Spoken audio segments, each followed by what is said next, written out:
This was our most controversial book club. This book has grown with appreciation over time. It's so good. Is it number 1 or 2? But the plot is, some would say bad. I would say barely acceptable.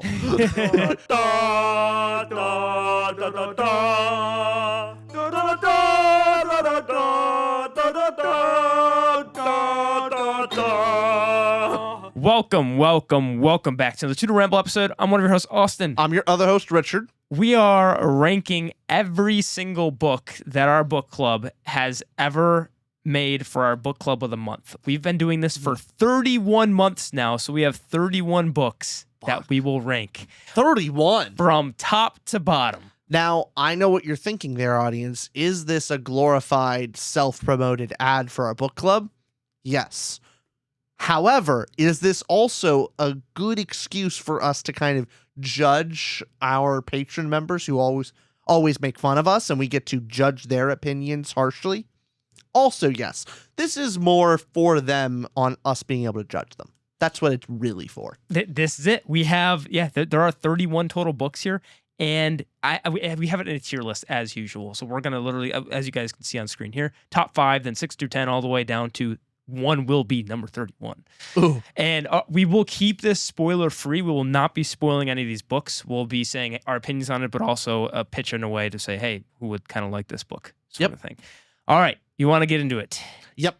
The first one we're starting with is The Sword of Kaigen, which we've talked about how many times? Put it on top 5.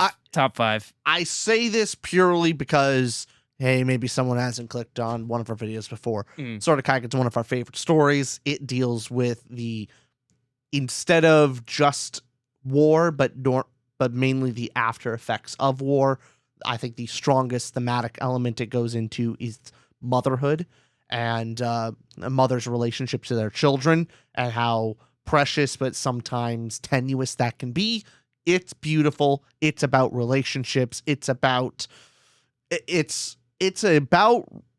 relationship and romance without being a romantic book at all. I would not classify this as a romance, but it goes into relationships and romantic stuff. So. And it also has your Avatar: The Last Airbender magic system, earth, water, air, fire, mostly waterish stuff here.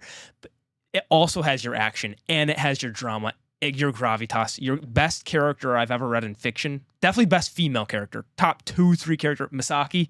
Yeah. And the other characters in the book are just as top tier as well. We always highly recommend it, and we're just going to keep this one shorter because we've talked about it so much. And Misaki is one of my favorite characters ever. Right there. Yeah. Ever. Period. I love it. Sword of Kaigen, we're going to have disagreements eventually, but it will not be on the Sword of Kaigen. No, it's...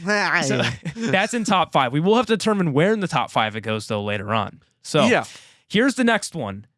The Lies of Locke... Oh, by the way, we can't move these around as new ones come in. The Lies of Locke Lamora by James Lynch. As far as a book club book, I am judging, a little part of this judgment here is going into how good of a book club book is it. Not just the book itself, but how was the discussion? How was this as an experience for a book club? And I think it does I get to dock a few points on The Lies of Locke Lamora. I like the book a lot. But as far as a book club book, it's a fantasy heist.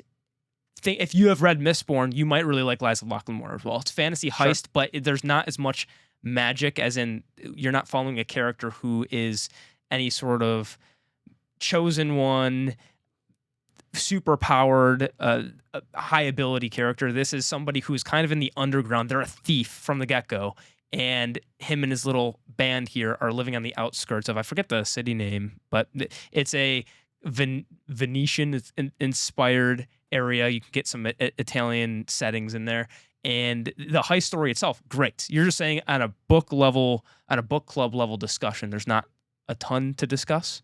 Yes. Okay. And compare this to Sword of Kaigen. I think there was so much to discuss in that book for a book club. So, but I'd still go number 11 to 15 in that range. It's a great book. It's a great, solid book. Fair enough. 11 to 15. I would not go any higher than that. Okay. Because I think we have plenty of books that need to go above it, but Yeah, so That's we can adjust too. I just think it's going to land somewhere in there by the end. Okay, Fair enough. Lies of Lamora goes there.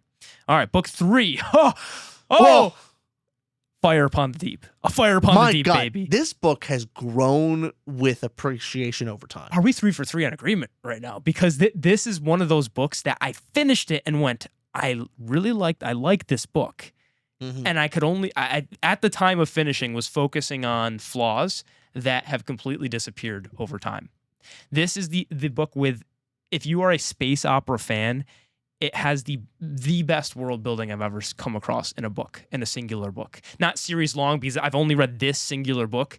This, to me, is the most inventive and interesting world that I've come across.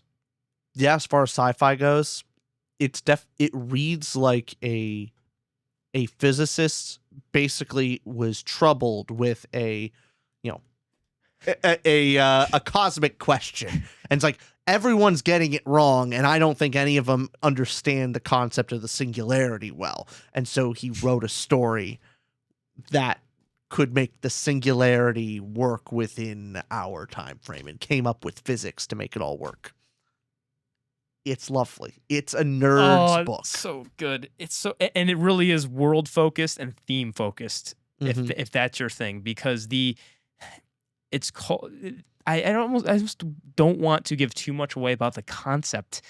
Okay, one concept. The zones of thought you kind of have to explain here. Yeah. The zones of thought is so cool, and you find this out right away in the book. But there are different zones in space where in one zone faster than light travel is possible, and you can do that in certain zones of space. But as you get closer to the galactic core, I believe, if my memory is correct, space travel works differently. You can't move faster. Basically, the laws of the universe are different in these different zones. So space travel functions differently as you go closer to closer zones, essentially. And imagine it like a donut. So in the middle of the donut hole is the closest to the center, and the ones right around the donut hole. I'm sounding like I'm in Knives Out. Or if you're a big Everything Everywhere All at Once fan, it's an everything bagel. You know how to tickle my timber. Oh, that's good. That's good. This book's amazing. Also, a little side nugget that I just really appreciate about this book. If you ever read some sci-fi and you're going, hey, I really want to read some aliens, but ultimately all these aliens are basically humans with like green skin or antennas, or like, yeah, they're humans, but a little quirky. And you want some real aliens. Like, my God, that is so inventive. They clearly evolved on a completely different planet. The Tynes. Oh. The Tynes. Even the other aliens that were on the space dock and all, absolutely wonderful. So the aliens in Fire Upon the Deep are so fun. Yeah. Top 5? That's going top 5. I think below Kaigen, but top 5. Yeah, no, below Kaigen, but top 5. Top 5. The way we're talking about that, how can we not? That's a reread worthy book. Okay. The next book, book number 4 we have is The Devils by Joe Abercrombie. This one was more recent. Yes. And a fourth book we agree on. There are disagreements coming, but I think we have similar thoughts based on we both gave it it's a fine book. It's a good book. It's a fun book, but especially as far as a book club book goes, not particularly the best, except give a little inside baseball in our discussion. Didn't know that our discussion was going to go real long. I think at least a solid hour was dedicated to discussing on if this book was betraying, or if the elves were Muslim, effectively, in this story. Which, as pitching the book's pretty irrelevant toward the book's entertainment action with, I don't mean irrelevant in that way, just the world building's not really focused on in this book. Joe Abercrombie, it's your classic focuses on characters, and he has really great prose. And if characters are prose your thing, he does that. Sometimes the humor won't hit for everybody. Humor didn't really hit for me either. That's why I just think it's an entertainment book, and that's all it is. And it'll be more fun for some of you that read it. It's less grimdarky than his first law for sure. Yeah. And I think that this will be hit or miss. Some people will read it and kind of go, oh, this is very not funny and not fun. And it won't have any thematic elements to kind of bring you home and go, oh, it had something you could you could learn from or anything like Well, that. thing is, with most of Joe's stuff, if you're a big fan of Joe's characters, you'll probably really like the characters in this story. So, yeah, it's fantasy Suicide Squad. It's a bunch of a vampire, a disenchanted knight, a werewolf. All these kind of creatures are come together. And they're on this mission to go across the land. That's essentially the plot. And if you'll have fun with that, you'll have fun with that. So what do you think? I'm thinking 21 to 25. I was thinking the same thing because we do have a lot of great books in here that will probably trump that. Exactly. So, okay, let's go 21 to 25. And okay, our first disagreement. Yep. We have Neuromancer by William Gibson, an absolute classic in the genre. This book has grown on me over time. I've appreciated it more and more as I get further away from it. Austin and I were actually even talking about it a little bit today. We were, yeah. That Neuromancer is first and foremost, it's a character and theme story. It is exploring the theme of how technology can kind of disassociate yourself, and also the good old cyberpunk way of, things being inevitable and nothing really ever changing, and once society and technology has become stagnant, and just sitting in that vibe is a fun way to explore it. It's also about human connection. What is actually valuable to the human? Is it experience? Is it your memories? Is it your connections with others? I love all that. But the plot is, some would say bad. I would say barely acceptable. It's a barely acceptable plot. But I enjoyed my time quite a bit. Yeah, I am more of a plot reader, and the book is written in kind of really, I'm going to be very uncharitable, okay? Like a TikTok feed. It's just scene. I feel like I am literally scrolling as I'm reading that book. And I also, the prose did not work for me. Obviously, it's William Gibson, and the Neuromancer is a cyberpunk and one of the early cyberpunks. So as a book, as a piece of literature, is probably important to read on that end. As something that I enjoyed. I didn't enjoy it. Also, I don't like cyberpunk in general. I watched Blade Runner, really enjoyed the movie, but I didn't enjoy it because I was interested in the characters or the plot. Actually, the plot sucked in the original Blade Runner. I'm not talking about the second that I haven't watched yet. But the cool thing about Blade Runner, yeah, we do. That's the cool thing about Blade Runner, the first movie, that 1980s one, for me, was the cinematography and how funky and cool the world was. And I think Ridley Scott directed it, but just looked cool. And if I had a better imagination, maybe I could read Neuromancer the book and also get that cool, funky vibe. But I didn't have I was not visualizing enough to get in the cyberpunk feel. And I already don't like plots typically with cyberpunk. And this one was very juddery. So since you're going to rate it higher, I'm going to rate it lower. Where do we land here? Where were you going to honestly put it? If it was totally up to you, where would you put it? Over time, it's moved for me up into the 6 to 10, like bottom range. Okay. You know what I mean? Okay, I loved the discussion about this book. There was some good meaty nuggets to talk about. So I really enjoyed our discussion with it. But you would rate it pretty low. So I would go 21 to 25 probably. So I'll since you like it way more, want to go 11 to 15. Yeah, bottom of 11 to 15. Let's do that. Even though you would rate it higher. Yes. I'll say this too. I'll probably put it higher because if objectively you're more correct, and like it's a book that is appreciated. It's my problem with the book. Okay, next one we have. This is a fun one. All Systems Red by Martha Wells. This was our first ever book club we did 31 months ago. Does our personal attachment to the idea of it being the first book give it any points in our mind? Yes. Yeah. Do you want to put it in top 5? Or... No. Not top 5. All Systems Red is about this robot. It's called Murderbot. It calls himself Murderbot. Itself Murderbot. Itself is correct. It's a robot who is misanthropic and doesn't really thinks humans are kind of gross and is really shy and anxious, and it's such a fun read. It's 8 chapters long. The reason it was our first book club was because we started halfway through a month, and I think I forget who it was back then that pitched the book, but it was halfway through the month, so we wanted to get a shorter one before we had a full month. Fun short read, and I know the series gets better too. You've kept continuing. I need to go continue the series. I just recently, I needed a little bit of a pick me up. I was in a little bit of a reading funk, and so I read Network Protocol, and I really enjoyed it. I think it was the best one so far. Nice. And I think that was the fifth.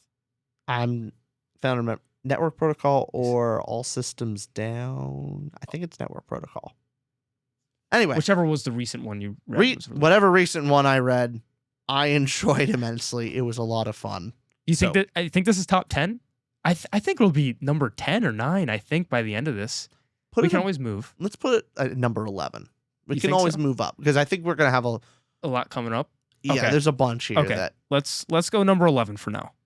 It might edge tough though. Okay, because this next one. Oh yeah, we disagree with this next one. Well, thing is, I'm gonna give it some extra points just because of the discussion. Book club just got it. This next one is American Gods by Neil Gaiman, and this book was, I forget how long ago we read this one, but we left reading this book. I liked it more than you did, but I really liked the discussion around it. Got it. Okay. Yeah, so I think this book does have a bunch to say. It's really fun to think about, discuss. I ultimately just didn't connect as much with its themes on American mythos as much as maybe other people did, but the book is about our main character Shadow and his discovery of basically all these different, the myths are actually real, the gods are real, and there are new gods on the block, and gods basically are a manifestation of things people believe in. And so like television, the radio used to be a god, money, I think isn't sex a god in this one? Probably. Anyway, all these things that now people worship, and so now it's kind of a Shadow is in a war between the old and the new gods, and what is his place in it. And Shadow's literal shadow in many ways. Very passive character. Yes, and get to explore why that is. So very theme driven, and this came out I think 2000 or so a while ago. And those who haven't read American Gods, Neil Gaiman, obviously, with all stuff going on with Neil Gaiman right now. So I think we read this, I think the month it was coming out or happening at the time. Well, a bunch of that stuff has been out and around, but I think that was the big article that kind of dropped, the big expose about it. Yeah. So what would you say then about American Gods? Would you go top 10? I would. My ranking would be in the 6 through 10 number. I did find I know you'd. Let me guess. You'd put it 16 to 20. Probably. Wait, I mean, no, I'd probably put it 6 to 10. 6. Yeah. Oh, you would? Yeah, probably. Oh, dang. Okay. Has it gone up over time, or? I just really enjoyed the discussion with it. Okay, discussion-wise, yeah. There are things like, just because I didn't personally connect with some of it, but during our discussion, it made me appreciate the story a lot more. Awesome. It does have the thing I really like about it too, besides it has a lot to say, and it's theme driven, but I also like that it looked at America in a lens I hadn't really thought about before. It's the back roads of America. It's thinking about what's that one place called? Holy crap. In the middle of Little House on the Rock. Little House on the Rock. How cool and funky that is, and how America, there's just a bunch of signs on the road, and it's a perspective that's cool, and it looks through Middle America in a neat light. Usually you see New York and LA. You see we're near DC. You see DC, stuff like that. So it's a cool perspective. Okay, the next book we have is fucking awesome. Annihilation by Jeff Vandermeer. This is a top 5 for me. It is a top 5. The more I think about it, the more I love this book. What does it, of our categories, when we look at a book, it does them all incredibly. One, so interesting to discuss, but also one of my favorite examples of unreliable narrator that I have read.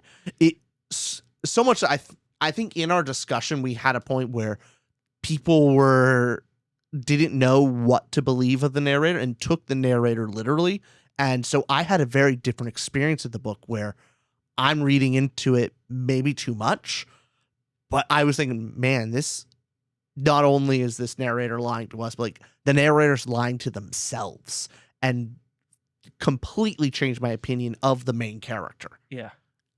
Thoroughly enjoyed it. Also creepy, cool, great structure, wonderful prose. Like, yeah, no, amazing book. And just what the hell The is it characters about? aren't even named. She's named the biologist. Yes. And themes of objectivity versus subjectivity are explored. Obviously, is this Yes. real? Is this not? And her being a scientist, she looks at everything so clinically.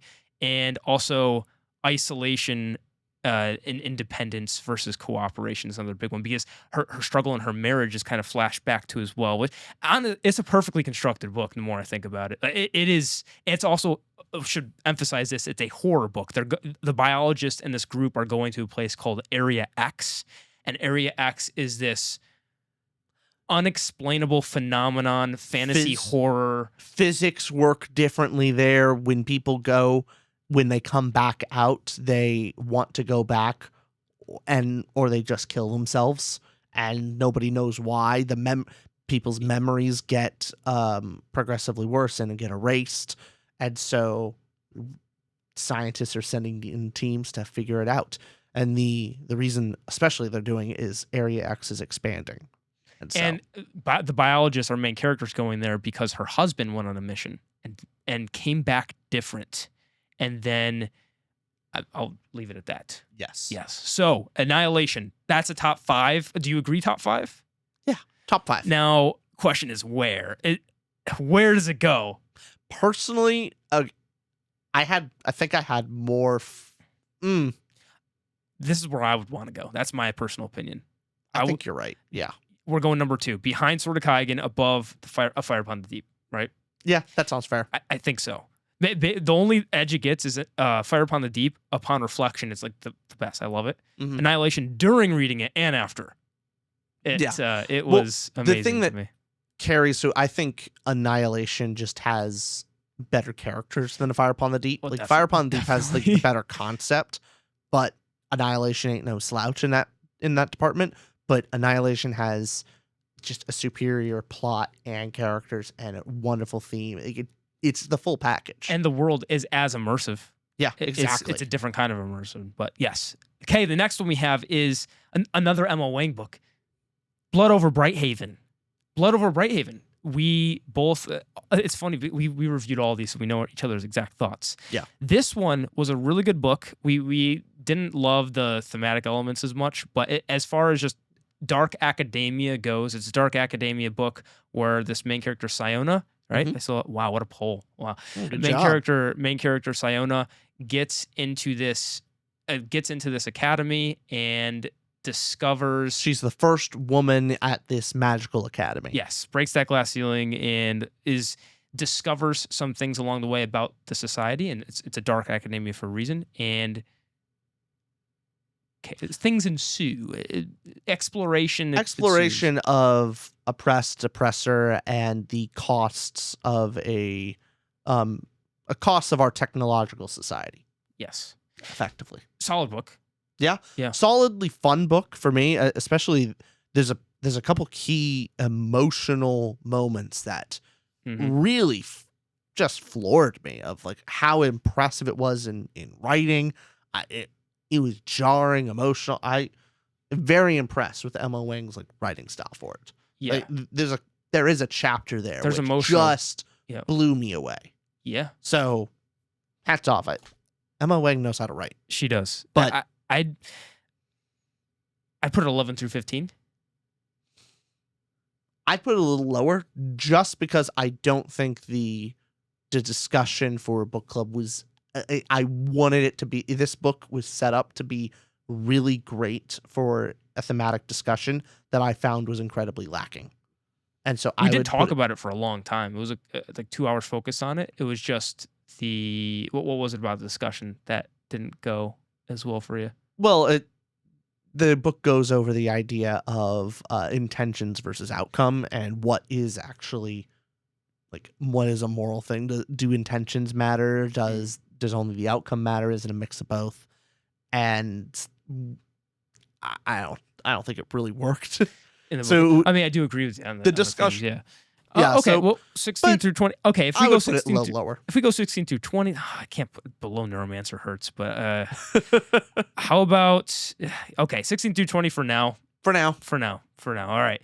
This next one, Of Blood and Fire by Ryan Cahill. Ryan Cahill actually came to the book club and chatted with everybody, which was super cool of him to do. Of Blood and Fire is a book I did not like. At all. The author's like great guy. However, Of Blood and Fire, it's your pure classic fantasy.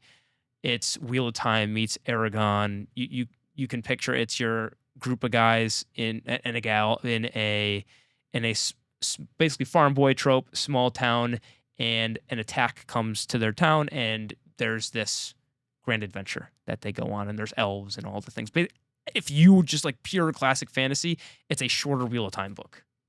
Yeah, it is that. I'm kind of with you. I didn't love the book, but I like those kind of elements of a story where I'm willing to read the next book. But yeah, it wasn't anything that blew me away. And it wasn't hard to read. I enjoyed every time I picked up the book. As a discussion with Ryan Cahill made the discussion amazing to talk with the author. But if Ryan Cahill wasn't there, I didn't have as fun discussing it with you on the pod. It's not discussion heavy. And it's also true. I'm not gonna go out of my. I would recommend this book to people who are completely new to fantasy, and that not as a degrading way of if you read a lot or you like this book, you have bad taste. Just in a way of I think it works better if you read it earlier on in your journey. That's not always the case. However, I think it's for that kind of reader. Sure. Well, it's for either a newer fantasy reader that has not seen these tropes done before, and so it hits a little harder for you, or it's for the person who maybe has been reading a little too outside their comfort, and they're just like, you know what, I really want to get back to the things that make me happy, and I just really like classic fantasy. I want to read a classic fantasy story, but I don't want to read the same one for the 5th time. And perfectly valid, because I think Mike from Mike's Book Reviews and several others who are super well read in fantasy, if you like that kind of classic fantasy style, you'll go read that and go, hey, I had fun. It feels like home. Nobody, even the people that do love the book, will read book 1 and not tell you that, oh, this is incredible, this is amazing. They will say it's great fun and it hits the right notes. So at best, you'll be getting that exactly what you're looking for this book. But I would personally say 26 to 30. I would agree. The reason why I put it that low is just lack of meaningful discussion for a book club. We're going to have so many good books on here. We're going to have a 31 eventually, I think we're going to have to start shifting down eventually. I'll be honest. I'm looking at some of these and going, what's going to happen? It's going to be hard to choose 31. I want multiple 31s in here. Okay, this next one is The Book That Wouldn't Burn by Mark Lawrence. We're now in SPFBO with Mark Lawrence's competition, so we got to be nice. But The Book That Wouldn't Burn, how did you like the book? I enjoyed many aspects of the book. I think the world building was great. The characters were fine. I liked the plot more, but there was something missing. There was, I believe, an over editor. So I think the editor added in things where the prose for the first time was jarring of how much things were repeated. And it felt like Mark Lawrence was, talking down to the reader a little bit, like, oh, the reader won't understand this. And so I'm going to have to repeat the same thing that I said last page again. And it was like, all right, I don't know. But yeah, so there's that aspect. And at least in the very first book, I don't think the themes kind of stated was fully earned in book 1. Yeah, The Book That Wouldn't Burn, it takes place. There's a giant library, an endless library, and that is where our main character, I can't remember the main character's name in this one though, so wow, it's been a little bit, but main character, and wow, maybe that tells me something about how I thought about the book. I can't remember a lot of the details. What I do remember taking away is that the theme of confirmation bias and the library is focused on trying to discover more about this other culture. Is that right? Yeah. So It- yeah, you do better than me. How would you pitch the book? Because I remember, I think, significantly more about the plot and Yeah. story than you, but yeah, the story is about confronting your bias. How do people treat the other when you have, how do two societies actually interact with, both consider themselves the enemy? You get some fun dichotomy between multiple POVs, and ultimately you have a very curious character that's willing to question everything, and you see, are they really willing to question everything they've known? yes, And and so they're sufficiently challenged that way. the big miss I remember from this book is the characters in there. I feel like there could have been different setup to their lesson in the end, and the concept and idea was right there, and like you said, there was that one there something big was missing. Or and I thought the book was more memorable for me clearly, Mhm. but it didn't. Everything didn't seem to connect, and there was that prose issue as well. Honestly, I put this in 26 to 30 with the amount of good books that we have. Sure. I put it above A Blood and Fire though. Yeah, Yeah. I would too. A very nice positive that I really enjoyed though was it is a portal fantasy, and it gave me great magician's nephew vibes. Loved it. So Neat. that made me happy. Little nostalgia boost. This next one is by Brian McClellan, In the Shadow of Lightning. This one is a very fun book. We did this fairly early on in our book club days, Yes. but I remember I would say this book is mostly an entertainment book, but we did have fun discussing the plot, because there's some elements of this plot which just made so much more sense and really made it fun. But as far as thematic discussion, there wasn't as much there. Yeah, if you all like any Sanderson books, you'll like In the Shadow of Lightning. It's of that same vibe, because Brian McClellan was a student of Sanderson's, Mhm. and they're in that same circle and sphere as well. And he seems very heavily inspired from Sanderson in a good way. And In the Shadow of Lightning, the magic system is glass in this world, where there's these, I forget the name of what they're called, but they can bend and wield glass essentially. Think the Force, but with glass and stuff and shooting it around. And so society's changing how they use glass and what buildings use and how these glass cutter people use them. But the main character left his hometown and was already disenfranchised, and he kind of gets this call back to come home because his parents, wasn't mom or dad, but his family had passed away, and he has to come back and solve this mystery of what happened here, what did I miss? And the reason he's disenfranchised, he was at the top of the world. In chapter 1, you see this. He was top of the world. He was this general of an army, and in that battle, he This is chapter 1 spoilers. It's fine. Yeah, I'm just trying to recall. Yeah. Oh, sure. In that chapter 1, he made a decision, basically lost men, and feels this immense guilt for this decision. His lack of a decision and his indecisiveness caused the unnecessary death of thousands. And so he shames himself. He leaves and goes, I can't live with this. I need to abandon. Mhm. And then... Now, I do have to mention, you have not read Brandon Sanderson's Wax and Wayne series. I have not, no. Similar? Not just similar. A lot similar.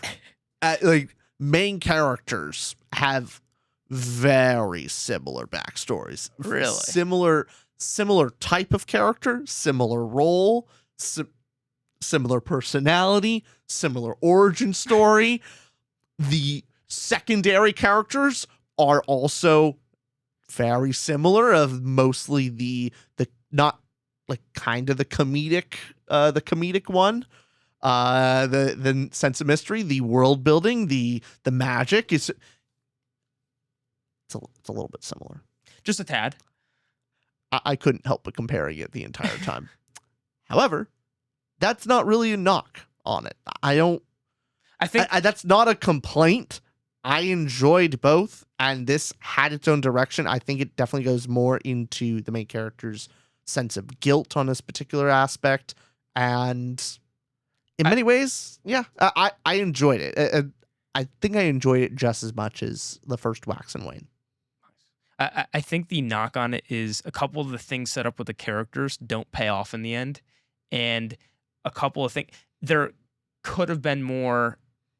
There could have been more use in the climax and payoff where that were kind of set up with these characters, and not necessarily the main character, because there's a couple other point of views in here as well, or at least one other point of view.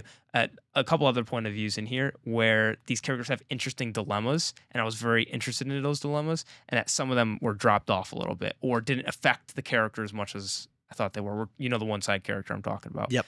Okay, this one I'd probably say just above Devils, honestly, 21 to 25. Probably. Yeah. Yeah, I think still below Blood Over Brighthaven, yes, I agree with that. but But right there, yeah, I think so. we're gonna have to shift stuff around definitely as we're going forward. Okay, Grace of Kings, Oh, Ken Liu. This God, this one's book, solid. This is really great. I think it's in my top 10. Like, I really, the more I agree. think about the I Grace agree. of Kings, I agree. in almost every aspect, I'm trying to think of it, an aspect it does poorly. Like, it's Poorly, no. I mean, no, not doesn't do anything poorly. it's a unique structure that you don't see very often in fantasy, with a lot of significant time jumps. The perspective is more of this omniscient gods-like perspective on a, very grounded fantasy story, between, the development and relationship between two found brothers, and the, friendship and rivalry and conflict that has. That's what the story is about. And I thoroughly enjoyed it. Kunigaro is just so much fun. The characters stand out. They all have a great purpose in being there. You don't feel like any characters are, not needed. Yeah, this was just a solid book, and great discussions about, like, the nature of being a leader, and what does it take to be a charismatic leader? What does it mean to be a good leader? All these things. Shout out to Loved Orcish it. Dad for having us read this book, and we will continue on. I know we're going to hear in the comments, read Wall of Storms, read book 2. We're talking so highly of book 1. That's and the flaw. Everyone tells us that, like, yeah, book 1 is the least. Like, everyone admits that, like, the book 1 is not as good as the rest of the books, and we're just super praising it. So it ends in a way that you don't have to continue. It ends nice with a bow tie. Oh, I'm going, yeah. Cool. That was a standalone. It felt like a standalone. It did. I read it, was like, that was very satisfying. I had a complete good time. I don't need any more books after this. Good. It is the world building is very cool too. It's very epic and immersive. The gods are real, and it feels that you pass a lot of time. It can read very, not biblically. What am I looking for? So Ken Liu calls it silk punk. It can read poetically. It can read as if you're reading parables in a way. It's cool. It's cool. The writing style will either really work for you or not. But I think it's excellent. Okay, let's go 6 through 10. I would like to put it above American Gods. I'd personally put it just below it, but I'll put it above for this good graces of. I do really like the book, so yes. All right, the next one. This is the book. You haven't finished this yet. I haven't even finished this book yet. So it's the Dispossessed. We haven't even had our book club yet, and we also haven't recorded the review yet. I finished it. You have a couple chapters left. Yes. This is coming like a day or two after I just finished it and posted about it. And our review is definitely going to come up after this video, though. So should we give a teaser of our thoughts about it, or no? The review will be up after this. Okay, here's what I'll say. It's Ursula K. Le Guin. I'll give what is the book about? That may be teaser opinion, but It's Ursula K. Le Guin, and this is a completely theme-driven book about there's 2 planets. One is a capitalistic society and planet called Uras, and the other is called Anares, and this is a world with an anarchy as a government. Anarcho-communist, anarcho-syndicist, the right word. It use adjacent synonyms for that. And it's a very broad, a very vague anarchism styled government. It doesn't purport any kind of, like, get into the kind of weeds of it. Yeah, I posted my opinions like yesterday or 2 days ago. People do not like my opinions on this book. That is clear. I think I didn't really see I'm not too interested, or I'm trying to find the right word for it, but anarchy in general, the way it's presented and the book's theme itself, I see anarchy as an idea to me is kind of like it's very far-fetched of how that would work as a society. And Le Guin makes this planet and tries to immerse you in the book. The whole time I'm scratching my head about the premise itself and trying to get immersed even in the get-go of the ideal and the ambiguous utopia that is this anarchical world. And the book is it's heavy on the politics, and that's fine. There's analogies in there, and Le Guin's known for that. I mean, her other books and essays we've read, that I've loved other stuff of hers, but this one specifically, I could not wrap my head around the idea she was going for. I'll keep it at that. If you are interested in a thought-provoking book and you are interested in looking at the pros and cons of a capitalistic society and planet and an anarchical one, plenty of people that won the Hugo, Nebula, and Locus Awards, so plenty of people praise it. I'm not going to go into our full scathing review until you'll have to finish the book. Yep. And we'll have to have our book club where we discuss all this stuff and then record the thing itself. So I don't know what to do with this one since you haven't finished it. To give additional details of what it's about, yeah. On a surface level, it is about the two societies of capitalism and anarchism, but it goes further of, I think the thing that people will be attracted to, and at least from what I'm reading on what people really connect to, is the personal story of how anarchy and being a revolutionist, and how just because you ask yourself the question, how does a revolutionary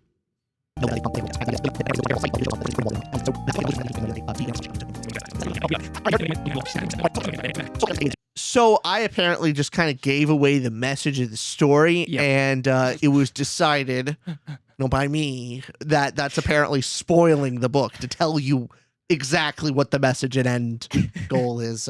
You haven't finished the book yet, but I know. I get it. I get the concept. Yes. The book is more than just that is the focus. Capitalist planet, anarchical planet, but it's about this character. It's about this character exploring what is it to be a revolutionary in a way. Yeah. That's where you're getting at. Does a revolutionary that struggles with their identity as a revolutionary. All that stuff. Yes. You've given your thoughts on a post. I will add my own that very similar thoughts on this story. I find that this book is supposed to be an exploration to open my mind at least to the ideas of anarchism and to at least explore its merits. And I found it wholly unconvincing that the idea where a lot of the book is, hey, great ideals, poor execution. I find it poor ideals and poor execution. I disconnected with this book. We feel the same on it. And I think with this book, there is more than that too. People will look at how is language used in this world and what is it. Yeah. It does get the thing right about that's details. That's details, too further. Vague and pitching the book kind of thing. It gets into themes about language, about time, and there's more to it than that. But it really does come down to it's a book you'll find very thought-provoking if you can get behind the premise and exploration. But yeah, I read it the same way of going, this is an ambiguous utopia of this anarcho-communist planet and then versus the capitalist one, which both are shown to be flawed. Both are shown to have their positives as well from as Le Guin writes them. But to me, just unconvincing. Yep. So, all right. I'm going to go 21 to 25 though. It's a well-written book. It's not the worst thing. I would go below Devils probably with this. I would agree and could go higher depending on how our discussion goes. Yeah. So this is early. This is early to see. We haven't had our discussion at all. This is the only book we haven't recorded or talked about yet. Mm-hmm. But we had to have 31 so we could have a last place. We couldn't just do 30. There has to be a failure of a book here. Okay. The next one is Jade City, another one where people will disagree with you and I, the people who love this book. we talked to Finally. She's great. She's Yeah. awesome person. Jade City is a mafiosa type book that takes place in it's a mafiosa setting where Jade is this type of magic that It's magic is- cocaine. You summarize. I was going to give a way too long-winded. It's magic cocaine. Is what Okay, it sure. is. What if cocaine was Jade? But it is, it's mafiosa setting, and the people that do really like this book really get attached to the characters. Is it Hilu or Hiru? I'm trying to remember the character's name. But really get attached to the characters. Hilo. The characters and the family dynamic of there's one mafiosa family that is very powerful, and there's other mafiosa family, and they're having this Cold War in a sense, and it's starting to heat up a lot more. And if you like those kind of if you want to see that in a fantasy setting, cool. My big with a lowercase b, my criticism of it is, I guess the plot beats weren't that interesting to me. There's something that happened in the midpoints that as soon as that scene happened, and I wasn't like, oh my God, I knew it wasn't working for me. But mainly, it feels like this could have been told without the fantasy element, without the fantasy story of it. And it's kind of that thing of I expected more and wanted more fantastical, but it felt like movies. It felt like other things that I've seen before that are just that mafiosa gangster type of thing. Mm-hmm. And that's really it. It's not an awful book. It's not bad. It's just that it wasn't for me. Ultimately, I just didn't connect with the characters. And this book really lives or dies by the character relationships. And if I didn't particularly care about the characters and I wasn't invested in them, then that's kind of what it is. Characters you have to get invested in the family. Yeah. And the big thing was the decisions that some of the characters made that were supposed to be conflict heavy were more obvious decisions, I guess. Where the decisions that they had to make weren't as interesting because as I was reading it, I was going, well, that's what you should do. And that's also what the story should make you do as well to be an interesting story, right? It was kind of like, here's option A, go to school and read and study, or here's option B, skip school and have Ferris Bueller's Day Off. What are you going to do, Ferris? Which story are you going to tell? Yeah. Now, the people that do like it will say, Austin, no, it's way more interesting than that. Look, this is not just a family. This is death and loss, and they're talking about serious subjects. That's where we differ. Okay, so where would you put this? What are you thinking? Probably the 16 to 20 range. Yeah. I enjoyed talking about it. Okay. I'd go lower into 21 to 25 because I did like Shadow of Lightning and Devil's more. Did you like it more or less? Oh, no. Yeah, personally, I like Jade City less than both those books. Me too. So I think I would put it right there below Devils. Fair possibly. enough. Just because we both agree those two are better in our subjective taste. Yeah. Mm-hmm. We're gonna have to move stuff. Okay. We've got a top 5 next. Ding, yes, ding, we ding. do. The Lions of Al-Rassan by Guy Gabriel Kay. Oh, what a book. Just read it. What are you doing? Read this book. Stop watching. Guy Gabriel Kay is the GOAT, and everyone must read him. That's an objective We've read statement. one book of his, and he's the GOAT. He is. God, So you know how I'm so impressed. We were talking about Fire Upon the Deep, best world I've ever read. This is the best ending to a book possible. Yeah. Perfect. We say 5-star books floor us. Oh, that floored me. No, this, as far as plots go and this story structure, it is the P word. Perfect. I want to set your expectations high. Right before the It'll end. exceed that. Right before the ending, I was going, this is a really great book. This is a 4. Like I really enjoyed this. This is really great. And then the ending came. I'm like, I wish we could have a higher score. Like floored is not enough. That's not a good enough ending. word. Yeah. And it just, the amount that I was just so anxious and going, oh my God, it could end this other way. I totally see it happening. It's totally possibly does it. Be careful, be careful. And it would ruin the thing for me. I'm not saying anything. I'm just saying the path was There were many paths. Many paths were available, and I saw so many bad options. Yes. So many bad options. He could have screwed this up so easily. So easily. But he's a perfect he knew what to do. He did the right one. You're damn right. Oh, he threaded the needle. Come on. There were so many doors, and he chose option B, and it was the correct one. The correct one. Yes. He Monty Hall'd it. Do you mind muting the Discord thing? On the yeah, there you go. Okay, so this book is about. It takes place. It's a historical fiction. We should mention. It's less fantasy, more historical fiction. There's 2 moons. That's a little bit of fantasy. There's 2 moons, and there is kind of clairvoyance. But it's more on the historical fiction side. It's historical fiction, and it takes place in I want to say 500s or early medieval Spain. Yep. Called Esperania. Not España, but Esperania. And it takes place there. It's about these... It's about a lot of things, but 2 main characters, and both of them are on opposing sides of a conflict, and it is what happens when these 2 characters, who are on different sides of the conflict, meet and are found in similar circumstances, and both of them are the best fighters, the best known. They have the best reputations of their respective their respective groups. What happens when they meet, and what happens if there's tension between their countries? Essentially, yes. Their that countries might be the wrong word. They're kings in their kingdoms. They get you get the question of the challenge between loyalty to country and loyalty to family and loyalty to brotherhood. It's so good. Lovely. Okay, it's so good. Is it number 1 or 2? It's so good. Is it?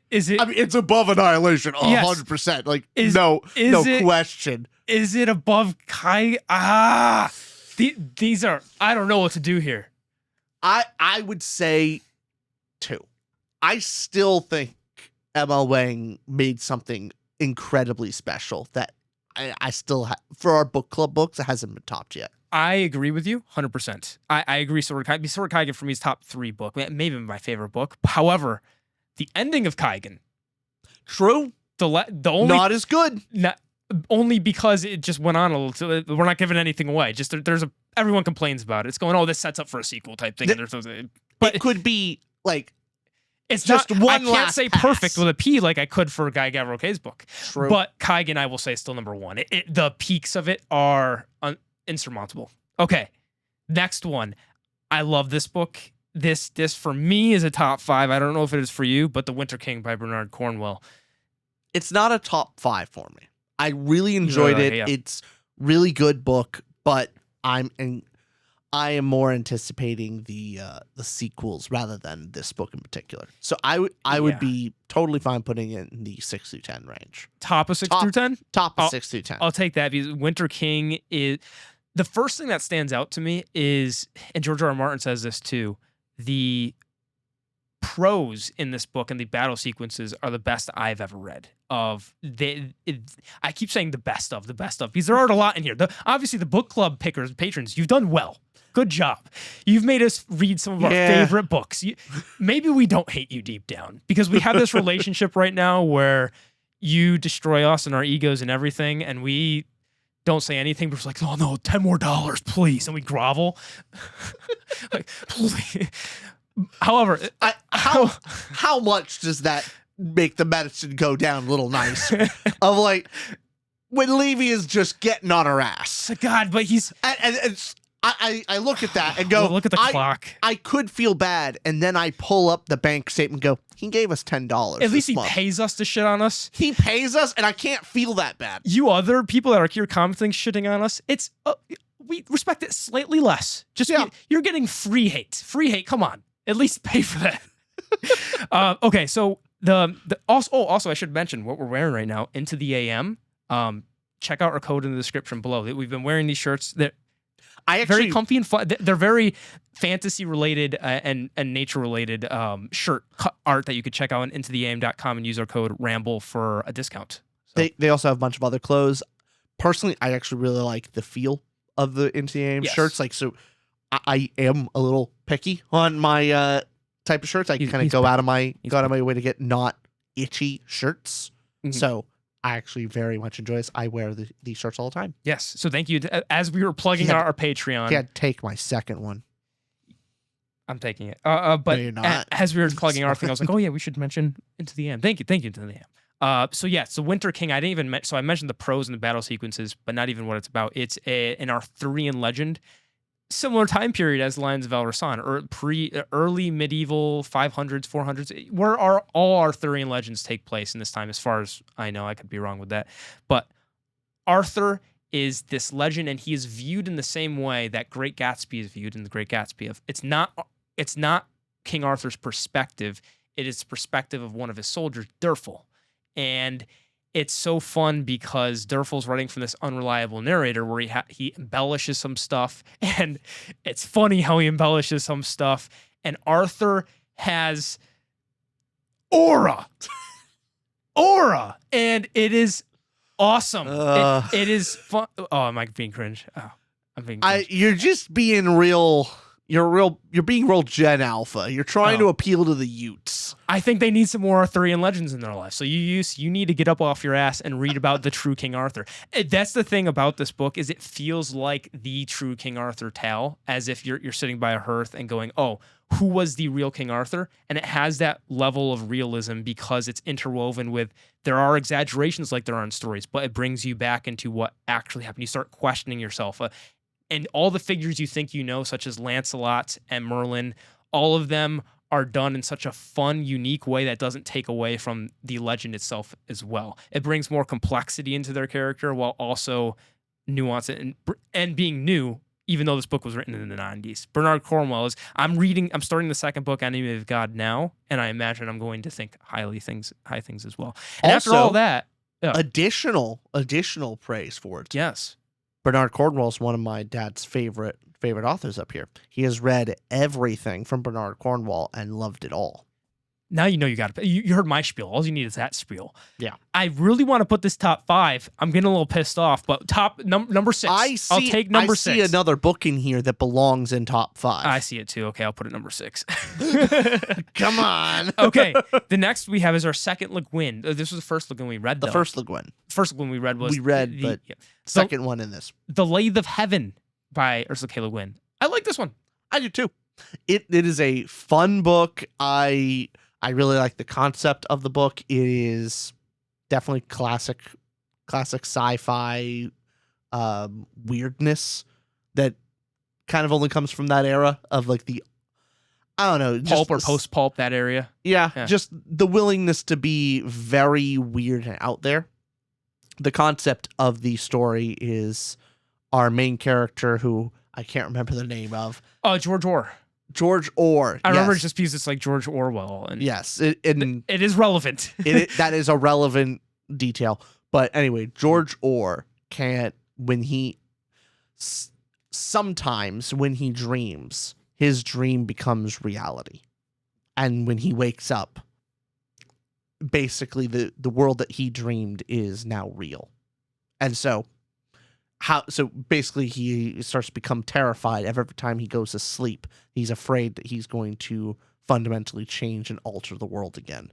And how will this power ability be used by him? How will it be abused by others? And do the ends justify the means? There we go. Yep. All your classic totalitarian ideals, themes get to be explored here. A central theme on this is a potential solution that Le Guin has to totalitarian regimes, thoughts, is Taoism. And so this goes into that theme. So our main character, that's given too much, but yeah, Taoism made me more interested in that philosophical concept and made me read more into it. I quite enjoyed it. That's the key thing I imagine with Le Guin with Le Guin books. We've read 2 so far, but it's very idea heavy. And if the premise for you, if it's not interesting in concept, and if the book doesn't kind of convince you of that, it's something worthy of exploration, that you're going to like it or not. Yeah. And with Lathe of Heaven, it kind of...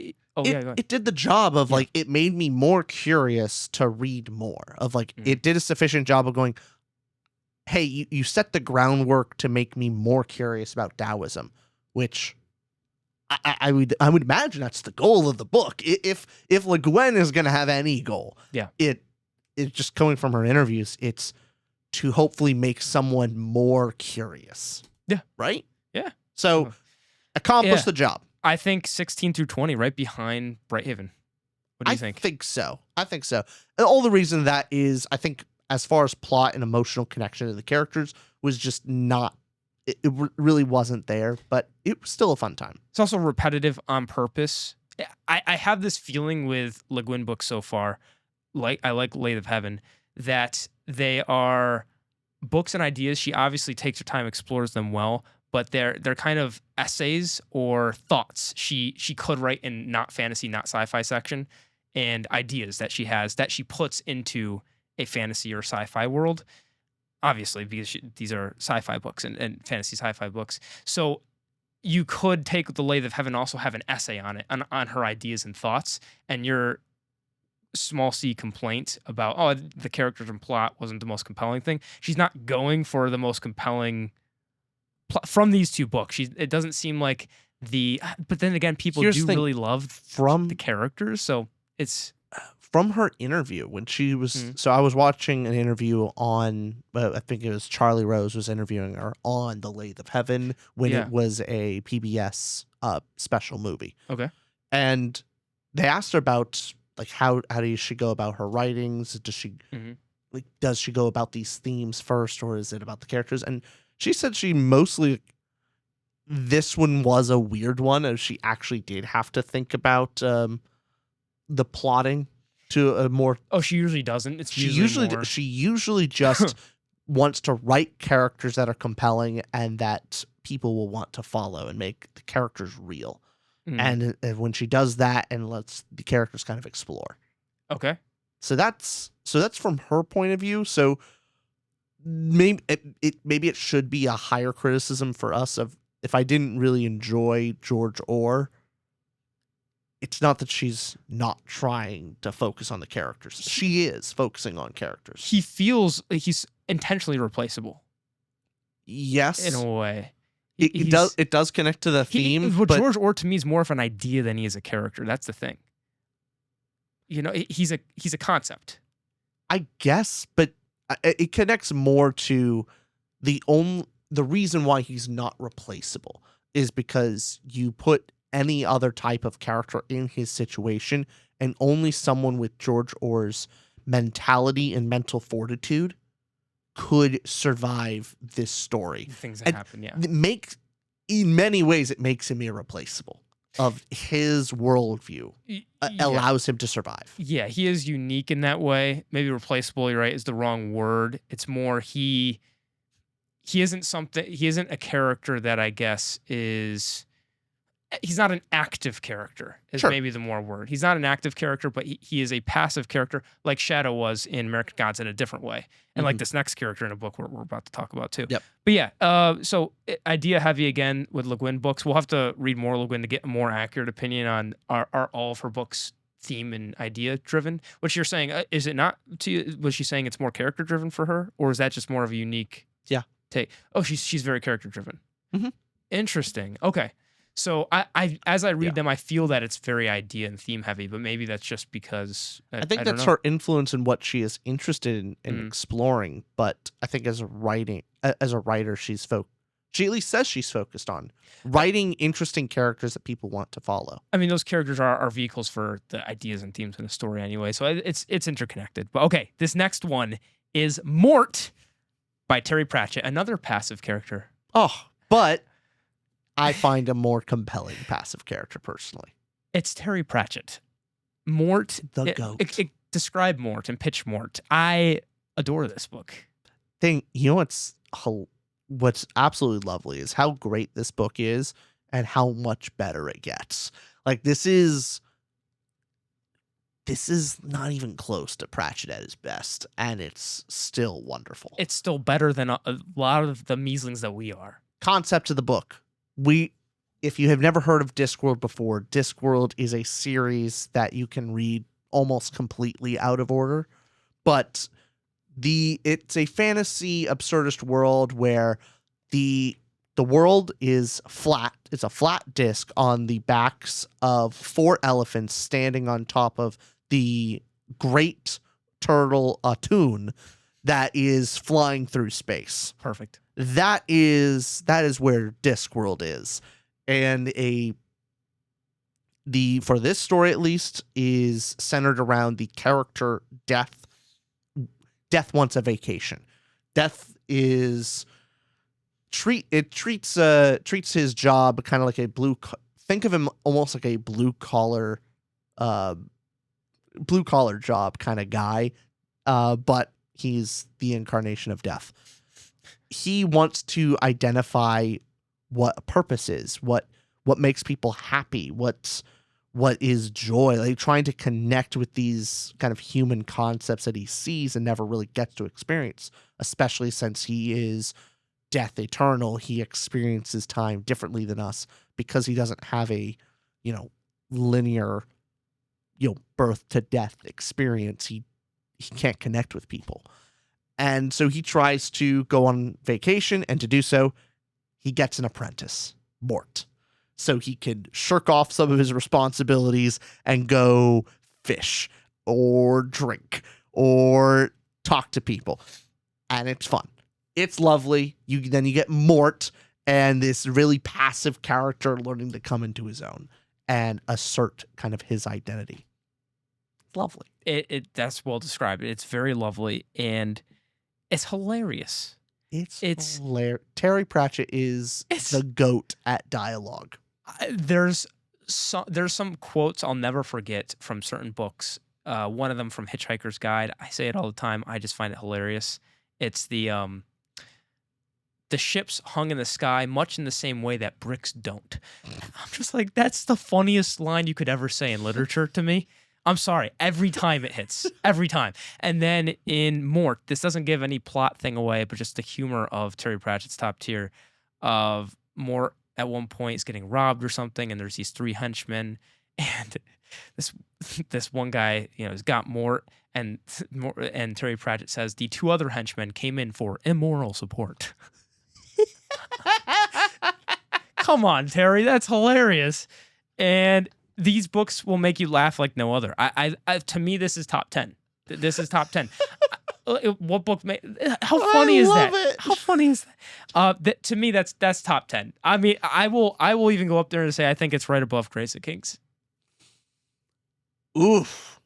It's tough because these are all top 10. I thought for some reason I was thinking top 5. So like that's gonna get hard. I'm thinking here's my. I know you'd probably want to, but I'll even accept above, even though I like Winter King more. I'm thinking right here, top 10. Yeah, top 10. Put it at. Do you want it right there above Grace of Kings, below Winter King? You okay with that? I'm okay with that one. Okay, yes. We've got. We only have one more space in each of those, so we'll see. Mm-hmm. I already see one that's gonna have to go there. Absolutely, we'll have to. Oh, 2. Oh, we're gonna have trouble. We're gonna have real big trouble. Okay. Here we go. We have 1, 2, 3, 4, 5, 6, 7, 8, 9, 10, 11, 12 more. Here we go. Mushroom Blues, indie published book that was in the SPFBO by Adrian Gibson. This was another book club where we had the author come on and chat. Awesome time. Adrian's a friend of ours now. He's a great guy. He chat every now and then. Adrian Gibson, he wrote Mushroom Blues. It is a mushroom punk story. So think cyberpunk, get rid of the cyber and put fungus in there. Think mushroom noir. Yeah. That's more correct. Mushroom noir is the correct term. And this book is this is another one we differ with. So you pitch it, you like the book, so go ahead. I liked the book more than Austin. Yeah. So this book, Mushroom Blues, centers around a detective that has, due to her past and her actions, she has been posted onto this mushroom city island where humans and mushroom people have basically had this war. Humans won out, and the mushroom people have kind of been relegated as second-class citizens to this island. And we have our main character who's stuck on this island and is incredibly racist to the mushroom people. Finds mushrooms themselves disgusting. Think how we view French people. Yes, exactly. Exactly like that. Maybe a little she's a bit more tame, than us but similar mentalities. But anyway, so she is then tasked on a case of a bunch of mushroom children are ending up dead, and so she's on the case to investigate, and she has been forced, you've seen this story before. She's been forced this partner on her, the only mushroom person, Detective Koji. And so the story is really about this detective overcoming, or maybe even overcoming is the wrong word, but basically exploring her prejudice and her past. And you're not supposed to like this character. This character is deliberately jarring. You're dealing with outright racist and a outright narcissist of a character. Like this person is not good. A not good person with terrible, often evil thoughts in her head all the time. Yeah, self-insert character, Adrian, that asshole. Yeah. Which, to me, it started out for me of going, oh man, this character's really jarring and not really enjoyable to follow. And then Adrian doubled down of like, no. It's not just slightly unlikable. Detestable. And I just kind of got intrigued with that. I was down for that story. I was down for that kind of vibe. I found, again, being the plot reader, I found as soon as you hear noir story, the unique aspect is the mushrooms. But as far as noir stories go, it's beat for beat. I would say cliche. However, it does follow those tropes, and that's just my reading of it. Is it comes across as very trite. Also, I want to give credit where credit's due. The world building of it and the mushrooms aspect, Adrian does a good job. He gives terms, shows maps, has cool images, but also how it's described. He focuses on smells a lot. Mm-hmm. So world is the best part about it. But as a noir story, it will follow all the beats you expect. So the actual mystery that's evolving there, to me, wasn't anything I enjoyed. But also the main character to me came across as like edgy noir character. I hate people. I did not have a good time with it. And I think that and Of Blood and Fire they were both the self-published books that we read. Oh no, Sword of Kaigen's also a self-published book, but those were both the ones we did with the author. So I did enjoy the book club a lot more since it was with the author. As a story, definitely not for me. But if you like what Rich said about it, go give it a shot. And also, Adrian's a great guy, and the series is going to be continuing. Mushroom Blues, I would place it in 26 to 30 personally, but I know. Personally, with the discussion and him going into further details of like following a narcissistic main character, I'd personally put it in 16 to 20. We'll meet in the middle then. 21 to 25. Right, where do we want to? We'll go dead center, between Devils and Jade City then. More than Jade City, I think. Okay. There we go. Okay, right in between those two. We gotta flip these two. Book the Wood and Burn's better than Blood and Fire, I think. Right? Yeah. Okay. Yeah. All right. I know it's going to number 31. Is there anything else that can come close? Well, to me, we've just got to. It's on brand. No, this is our number 31. The Name of the Wind. The suckiest of suck books. I think people are sick of hearing us shit on this one. If you don't know what the book's about, watch our review or watch somebody else's review on it. If you're watching this video, you probably already know what Name of the Wind is. Let's go 31. It's no. Is it 1 star for you? No. No, it's not. I can't give the book a complete 1 star when it has one of my favorite scenes ever written in fantasy. That's just the most. It's the most bizarre thing to have of like, man, this is one of the best things I've ever read from a book, but also I hate this story and I hate these characters and I hate so much about it. But he wrote one of the best scenes I ever connected with emotionally. And it's the music scene for me. It's by far the best written the best way I've ever read music being played and to give the experience of performing music. I loved it. Everything else about the story sucked dick, though. Terrible message, terrible characters, ultimately incredibly boring plot. The world building's kind of neat. That's pretty cool. It's not bad. It's an academia story where you follow Quoth, the king killer. He's telling the story in a framed narrative where he's in an inn and is writing down the story of when he was younger and how he became the king killer, and academia stuff ensues to give it in a good light. I think people that like this, if you like prose, I kind of want to caveat with my opinion. Okay, the prose is beautiful and people do love it. I think it's overrated. Who cares what I think? It's beautiful prose to many people, specifically the music scenes as you're describing, and the world and the magic system starts with an S. What is it? It is not symmetry, syntax. Sympathy. Sympathy. Good. You really know this book that you hate. It's called Sympathy. It works interestingly. I read it a second time to hate it more accurately. And it built. It grew. I want you to understand of like I hated the book and went, I'm going to read it again. So one more time. That was one of those. I'm one of those people that researches so I can, I can be bigoted more accurately. Yeah. Hate. Yeah, the hate must be targeted. That's got to be number 31 for us. It's got to be. Yeah. No doubt. Okay. Now we're going back to top 5 with this next one. Top 5, 100%. Piranesi. We talk about it all the time. I personally think number 1. Piranesi is our best book club book.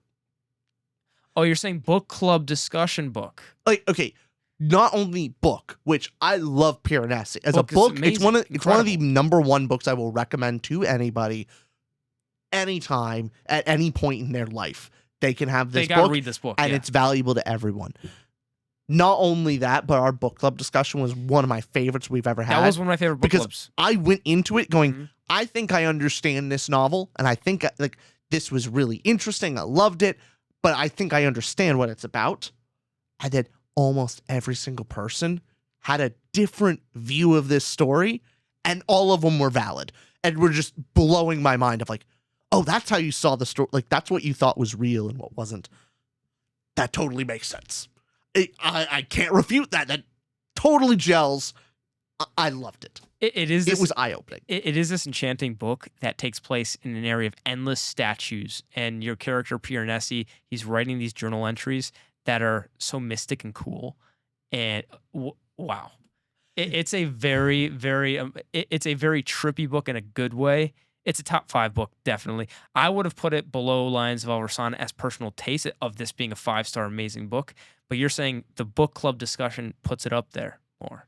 I've been adding that. I've been adding and subtracting it for most of mine. Oh, I don't know if you have. No, I've just been going what I think, but I think it. All right. I just hate to see Sword of Kaigen too, but I'll because the book club specifically, as far as book club recommendations and going, wow, what a discussion! It gets that little added factor. If I was giving my book ranking here, it would go behind Kaigen, but they're both titans. They're both titans. Yeah. All right. Next one is not a titan. The 1,000 Deaths of Poop. The 1,000 Deaths of Poop. The 1,000 Deaths of Ardor Benn is the book title.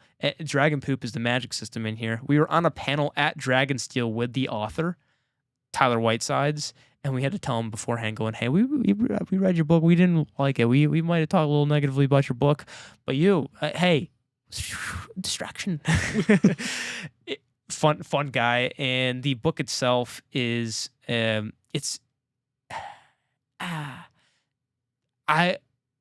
would you recommend this book to before we give direct opinion that you would be charitable and say this is who the book's for? Because I think Mads, who recommended the book to us, yes, in the book club, really liked it, and who fits that kind of reader persona.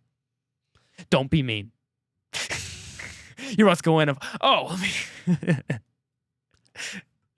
There are 2 books Yeah. that if you liked these, you should give this one a shot. Yes. If you liked the Lies of Lamora, very similar to, it's a fantasy heist story. So you have that element.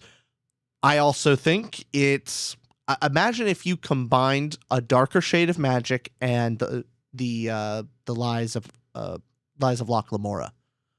That those two books combined equals the 1,000 Deaths of Ardor Benn.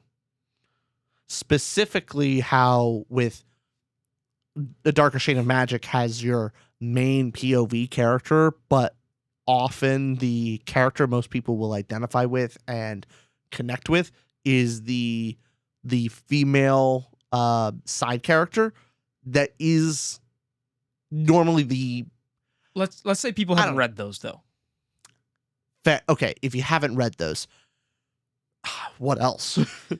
what else? I mean, yeah, it's supposed to be this witty main character, Ardor Benn. I said this witty and charming main character who is this thief, and he has a best friend. So if you like those kind of tropes with them playing off of each other, and there is this, oh my god, there's two big plots going on. I'm trying to think of the one that's going on back home on the island with the priest character. You know who I'm talking about? Yes. So there's two main plots going on. One is world building and discovering this mystery in the world and trying to the magic is somehow a threat to the world, and there's a world building discovery. So you have that with this priest, and so world building mystery element. But then you also have big epic heist of, we're going to rob the king. We're going to rob the king. And that's what Ardor Benn's doing, and they're using the magic and different plans in order to do this. They have it's called grit in this world, and that's what we were talking about dragon poop earlier. Is dragons consume things, and their digestive systems create this magic grit essentially. Basically, and that grit is the poo. If you break the poo, you can get the material, and you light that on fire, and it does magical things. You can do that. There's floating. There's other things you can do with the grit to make use of it. And it fell more flat for us because I'll at least speak for myself. It fell more flat because the character is supposed to come across as this incredibly charming and witty character, but it reads more. I'm using this in the best terms, more juvenile, because Tyler Whiteside's before this wrote more children's fantasy. I think this was the first step into more epic, more adult fantasy. Probably new adult is a more accurate way of putting this. So it still kind of reads on the younger side for how epic and spanning this book is, and there were some flaws with how the magic system works, and not just how it works, more of how it was integrated into the world, where grit being a thing should have changed how society functioned more, and the society seemed to just be normal regardless of this magic that was involved. With a couple, added on to it. It felt like the magic system was more tacked on to an existing world rather than really fully integrated. Mm-hmm. But also the plot was very convoluted. Where there was yes, there was a major plot hole. Big moments of going. The plot should have been, the book should have been half as long, because you go, Occam's razor. This, come on, what are you doing? If you could do this all along, why didn't you do this in the beginning of the plot? You didn't need to do all this extra nonsense. Yes. So and there is a genuine plot hole that happens in there that is bothersome. Okay, we got to go 26 to 30 for it. Yeah, definitely. I would put right here. I don't know about you. Below Book That Wouldn't Burn. Below Book That Wouldn't Burn, above Blood and Fire for me. Well, you would probably put a Blood and Fire, but I enjoyed a Blood and Fire more, but as a better written, I don't know. I'd give the Edge of 1,000 Deaths of Ardor Benn, because there's a bit more variety. Like, I like the magic system a bit more. It's a bit more inventive. Mm-hmm. Yeah.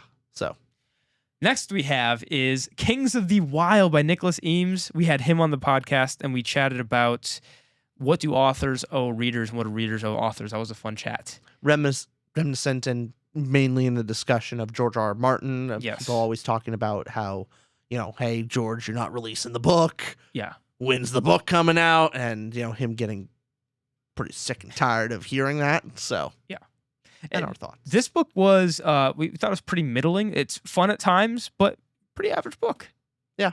I've read this book twice. You did? Yep. I read this on my own before we had a podcast. That's right. And I read it again for the book club. Yeah, it's one of those books of I really wish I knew more about, if I was more into classic rock. I believe this era for this book, it's going into 70s rock, was it? Or I think it's 70s or 80s rock. Which one? I think 70s and 80s it might have been, but it's no, it was one decade. Was it 80s? I want to say 80s rock. I think it is 80s rock because I believe the next the book after that, something Roses. What is it called? Not Guns N' Roses. God damn it. Bloody Roses. Bloody Roses. Bloody Rose. That's Bloody Rose. Rose. Bloody Rose. Thank you. Bloody Rose, I believe, goes into the 90s. Got 90s rock music. Cool. So this is essentially rock and roll, 80s rock and roll meets D&D. Yep. And you're introduced. If you like both of those things and you're passionate about that, you're gonna have a great time. And they're these Kings of the Wild Beasts. It's these older guys, this older band who's all retired. They're past their prime, who get called back into the action to save one of the band brothers' daughter. Mhm. And it's a little bit of this heartwarming story. You get introduced to each one of the characters and attached to them. It's a fun book. If you meet that not demographic, but that kind of niche at all of you like rock and roll and you like D&D, or you just like one of them, you'll get the references. You'll have way more fun with it. It is a fun book. It is just, I didn't get all the references and stuff. It wasn't written for me. I'm not the biggest 80s rock. I've played D&D sometimes, so I didn't get the maximum enjoyment you can get out of this. But who Nicholas Eames was writing for, it probably just scratched every itch for that person. Yep. But for me, he was going for a very particular audience, and I think he landed it for them. Mm-hmm. For me, the humor also was not my particular brand of humor. I thought it was Yeah. funny sometimes. bit fart jokey. Yeah, a bit far jokey for my taste. Or more penis jokey. It's more accurate. A lot of penis lot jokes. of dick jokes. A lot of dick jokes. Yeah. So, and it was just like, it's like pepper. I like pepper. But a little too much pepper can overwhelm the senses. You also like it. You also like in a way. Yes. But too much is not good. Exactly. I like in moderate amounts. The right amount of is one. My own. That's can we it. say all this on a sponsored episode? Can we? Oh. Hey, Nick, you mind just beep, beep, beep, beep. Yeah, beep those out, please. Yeah, you can put the beginning, but beep the rest, just in case. Into the AM, code Ramble. All right. Next one. Okay, where are we putting? Look at how the internet and the corporations censor us. Oh, down with the. Okay, Kings of the Wild. Where's that going? I like Shadow and Lightning a little better than it. I want to say. Real? Okay. Fair enough. Can we move that up? Move it up. See what I mean? I want to move that up there and put Kings of the Wild top of 21. I agree with you. Okay, like that. Oops, that's not working. Like that. Good. Okay. Sweet. The next one is a banger. Will of the Many. The Will of the Many. What? Oh, where's the arc? Do you have the arc behind us? It's on my desk. Oh, you got to pull that arc out. But The Will of the Many is our third, if I'm counting correctly, academia book that is Roman inspired. Oh, look at that. Strength of the Few shown on camera. We have the arc and we needed to show it off, because we need to show this was all worth something for it's our pride and joy. This channel was worth doing. It was all worth something in the end, you know. We've got days left. Look at this thing. This is cool. So The Will of the Many is academia book, Roman inspired. People will say it's Red Rising-esque in that way. I think it's Red Rising that's more focused on the plot, and it's an academia plot as well. It's more plot heavy. There's action, sure, and there's fun, but James Islington is known for creating these really interesting and subversive plots. And he's got a grand plan. I'm excited to see where he's going with it. The first chapter of this book, could you take readers back? It's Vis is basically in prison, is met by some stranger. Yes. So first chapter, this is holding a secret that he can't let out. And he's met by a stranger that seems to know too much about him. Way too much. Way too much. But ultimately, he's stuck in a circumstance where he has to go with this stranger, and it eventually envelops where he is being pulled by multiple groups and sides that all want him for who he is and the position and the things that he can accomplish for them. And it's about Viz basically having a Mexican standoff between three powerful entities in this world. What does he do? And he doesn't want to be a part of any of them. And that's fun. That's a really fun position to put your main character in. You don't see that very often. Very often see that your main character will take a side. And at least in this book, he's on his own side. I loved it. It's awesome. And the ending is the epilogue. Very special. Very special. Oh, my God. How many people like read this book and did not like went, oh, epilogue. Oh, it's never important to read the epilogue. Or, oh, I read one epilogue and it's good. No, you got to read the epilogue. Yeah. It's trippy. It's also something you have to read twice. I had to read the epilogue a second time of like what just happened. What just happened here? Yeah. I'm very confused. Like, excuse me, author? Did you have a misprint? Are there extra pages here? I'm not. Hold on. No, those aren't extra pages. That'd be real. That'd be real. Oh, so good. Top 10. Top 10 book. I would put it above Annihilation. Oh, top 5 you go? Oh, I'm in top 5. Oh, wow. I just loved it. Number 4 overall, like that? I loved the book. No, I did. I thought I loved it more than you. As time's gone on, What? I just think of it This more was and more mine, but positively. I liked it more than you. You can't just steal that. You like it that much now. Yeah. The I hell? like thinking back on it. This was the my plot thing. was great. Damn it. You are. Wow. What? You're upset? I agree with you. No, I'm upset that you probably like it more than me because I was thinking top 10. You're thinking top 5. Yeah. Above Fire Upon the Deep and Annihilation? Come on. Here's what I was thinking. I'll give you that right there. I was thinking, you know what? I'll even give you that. You give me one more? No. Come on, one more. No. Yeah. Well above Winter King. Whatever. Okay, there it is. We'll put it number 6 for now. All right. Okay. Fine. I want to look back at this because man, it's not perfect because Winter King. Okay. Next we have is this was our most controversial book club. But I'm saying this 2 weeks before our Dispossessed one. That will be our most controversial one, I think. That will. Because people either love it or hate it. It's going to be that's going to be a discussion. This one was also a discussion. This is How You Lose the Time War. And it's by 2 authors, and Glad Maxwell, and I should just, where is it? I could just look at it. Maxwell, and who wrote this? Oh my God. Where am I look at?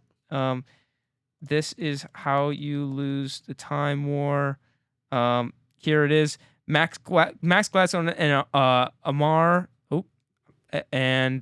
El-Motar and Max Gladstone. It's written by 2 authors, and sorry I was taking so long to say that because there's 2 characters in this book, red and blue. Those are their names. They're just by their colors, who are fighting on these opposite sides of this time war.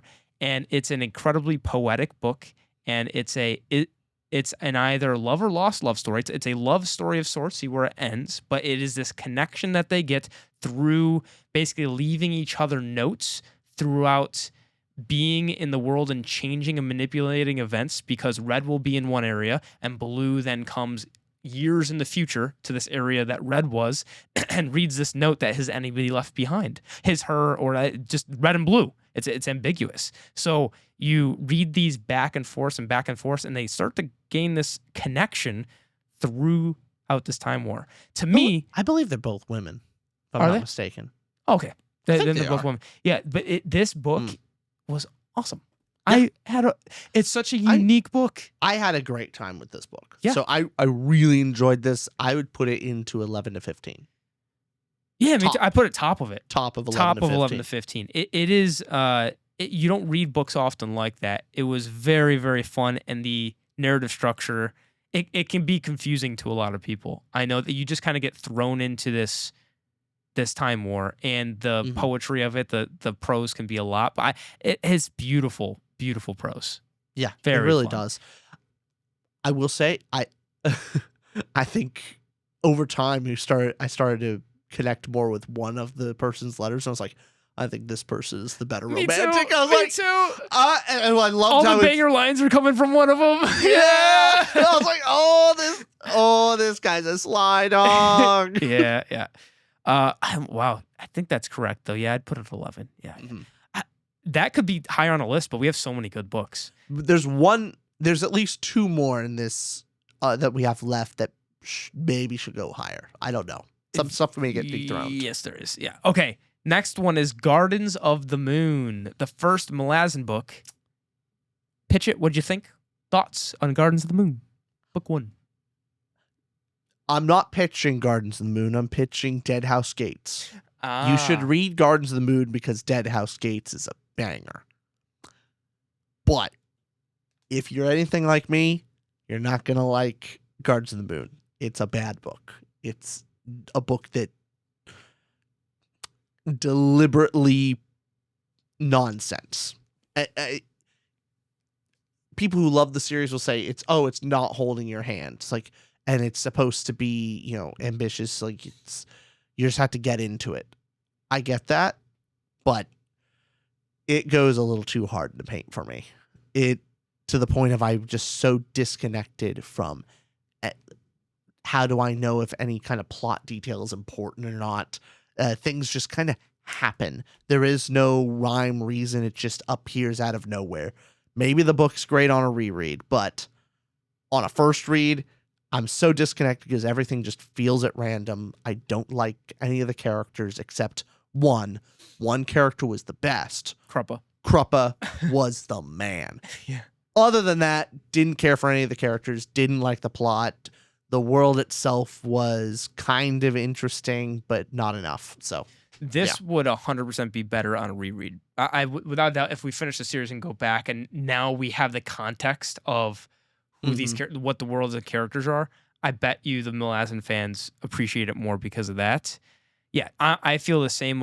It wasn't the book wasn't confusing. The plot makes sense. It's the plot itself is that there's a new empress in town, Empress Lacine, and we follow these bridge burners. One of them's Whiskey Jack. We're following these bridge burners. He does author's name Steven Erikson. Steven Erikson. He knows how to name characters. Always great Whiskey names. Jack's great. Yes. But that was what I'm trying to get across is Oof. Yeah, it's great too. Go hard.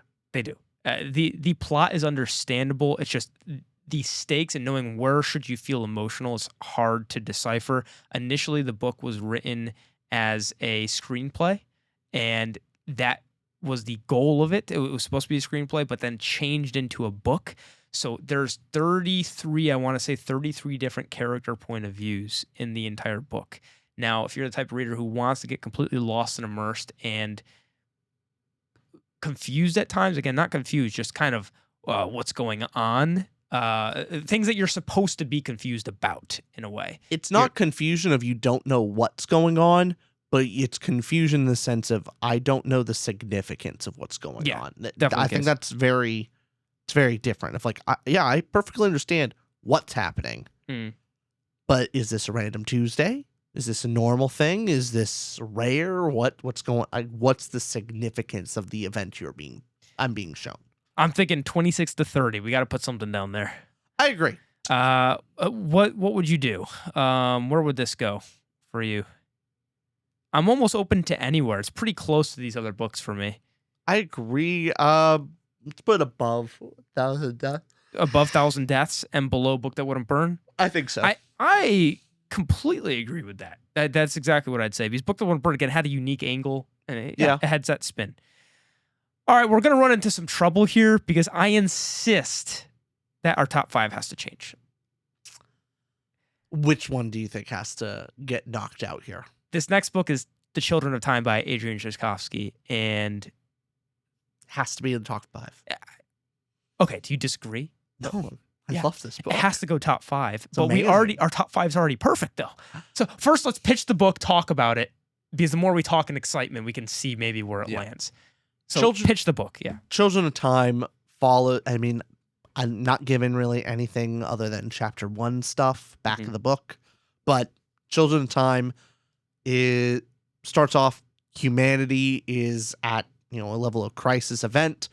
Basically, scientist discovers a way to seed a planet with this retrovirus that will rapidly evolve apes into, a human-like organism for humans to now basically play God. Well, humans now get to be the god of this new race on this new planet that, humans are now colonizing with other species, all this stuff. Anyway, this causes a revolution. Humans are really against this, and humans basically go back to... This is chapter 1. Not the Stone Age, but they basically devolve, technologically speaking. They go through type of nuclear holocausts across space. Human lives are reduced drastically, almost get wiped out, and have to evolve back up to their state of spacefaring travelers. All while this is going on, the scientist is able to launch the retrovirus that hyper-evolves species, but the monkeys that were supposed to evolve with this virus die before they get to the planet. And the virus, instead of affecting apes, affects spiders. So, we now have humans have de-evolved into a previous era of technology and have slowly built themselves back up through the generations to the spacefaring age. And then you have spiders on this planet have been evolving over time. And now separately. And so you have parallel intelligent species, and you get the separate, but then how are these two species going to get involved? Yeah. Not sexually. I was going to say the same thing. You gave the wrong image there. Yeah, that's all chapter 1. That's chapter 1 that's stuff. Introduction stuff. And if that's not compelling, the opening sequence was such a cool way of setting up a sci-fi experiment of showing you the reason of why this happens. Not just, hey, there's spiders here, and hey, humans have de-evolved. Quite compelling reason of this attack that happens. We don't even get this. They're just in this opening of the book where it's this group that doesn't like humans are playing God. They're like, hey, we have to end this now. We're not playing God. They destroy human spacefaring, and that's why all the spaceships are all destroyed, all gone. We're literally back on Earth and have to build back up again, build a ship that can go back out to the stars. And what a freaking mind-boggling concept. And the book's world building and the themes. Oh, baby, the themes. It dives into the prisoner's dilemma and much more than that. It's such a cool look at it's a sci-fi. It's got horror aspects to the book while also having I don't want to give away ending stuff. It just got horror aspects, and really enjoy this book. It's not confusing, and as much as that's a long explanation because you needed to set up the book, it's not a confusing book. It's not character focused either. It's also, even in the middle of the book might come a little bit slow to some people. However, I would say as just a plot from start to finish, this is just as perfectly crafted as we were talking about the Lions of Al-Rassan. It ends again perfectly. I was deeply intrigued the entire time. I was on the edge of my seat. Like, I wanted to know the next chapter, so I was fully engaged. And you're right. The ending is perfect. Another perfect ending. A perfect ending that just fit the theme and message of this story. I loved it. We got to go top 5, I think. I think you're right. Does it bump Fire Upon the Deep down, you think? I think it does. Yeah, but Fire Upon the Deep, if that goes to number 6, now does that mean that American Gods goes 11 like that? Yeah. Okay, I'm seeing some trouble here because I see the books below. We have 3 left. 3 left. We'll see what our final ranking is. We have A Darker Shade of Magic. Yeah. This is somewhere in 26 to 30. It is, yeah. Yes. This is... I can see how someone would enjoy this book. It's not an offensively bad book. It mainly just was not my cup of tea. Agreed. Like, I'm not really knocking it like, oh, it's like objectively bad, but it's more of a like it's going for something grand and it fails at it. It's a fun adventure story that I just didn't identify with and didn't have as much fun. Thing that my main gripe was one of the main characters, Leela, I found very annoying and insufferable. She was that I'm not like other girls trope, and it wasn't even she was following that trope. She was following that trope, but also in the worst way possible. Of she thinks she's so different and funny. Is written in that way, and other characters view her that way, as if the reader's supposed to view her that way, and it makes me eye roll a lot and cringe at times. However, A Darker Shade of Magic, there's 4 different Londons, and there's these certain people, one of our main characters, Kel, who can transfer between these Londons. However, it's shut off to other people that don't have this magic ability, who I believe it's one of their eyes is miscolored and black, yes, and can transfer between these Londons.